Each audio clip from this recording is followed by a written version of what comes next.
Я не знаю, когда именно она подъедет, а пока мы навстречу к ней идем пешком. Мы по-прежнему держим путь к аулу Шиназ. За нами уже приехала машина, так что съемочный процесс пойдет намного быстрее.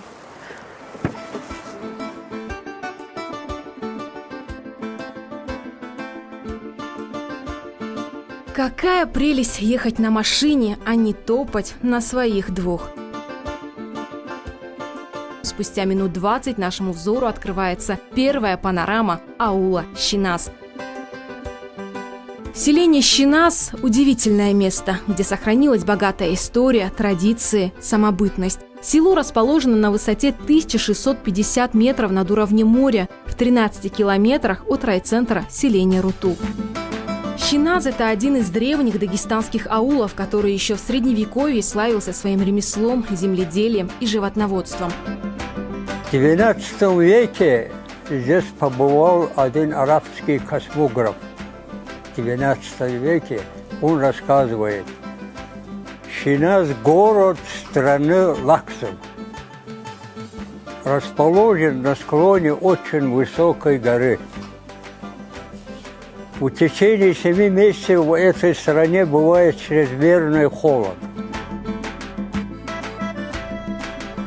Также географ Закария Алказвини писал: к Шиназу нет иной дороги, как по вершине горы. Кто хочет попасть сюда, тот берет в руки палку и медленно спускается из-за сильного ветра, чтобы ветер не сбил его с ног. Холод у них чрезмерно силен.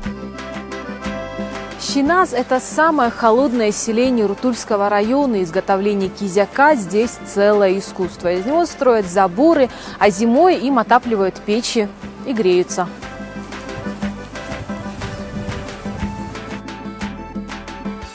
О былом величии этого аула сегодня наглядно свидетельствуют сохранившиеся плиты с надписями XI-XII веков. Минарет древней джума-мечети, построенной в XI веке и реставрированной в XVII. Развалины медресе, где в XVIII веке находилась школа известного ученого-энциклопедиста Исмаила Шиназского. Этот минарет строили его мастера так. Лакты строили, как рассказывают старики, всем джамаатам, миром. Так. Значит, иметь в селении минарет, это как считалось гордое, независимое село. Накануне установления советской власти здесь, кроме джума-мечети, было еще 10 мечетей, по 2 на каждый квартал, не дошедшие до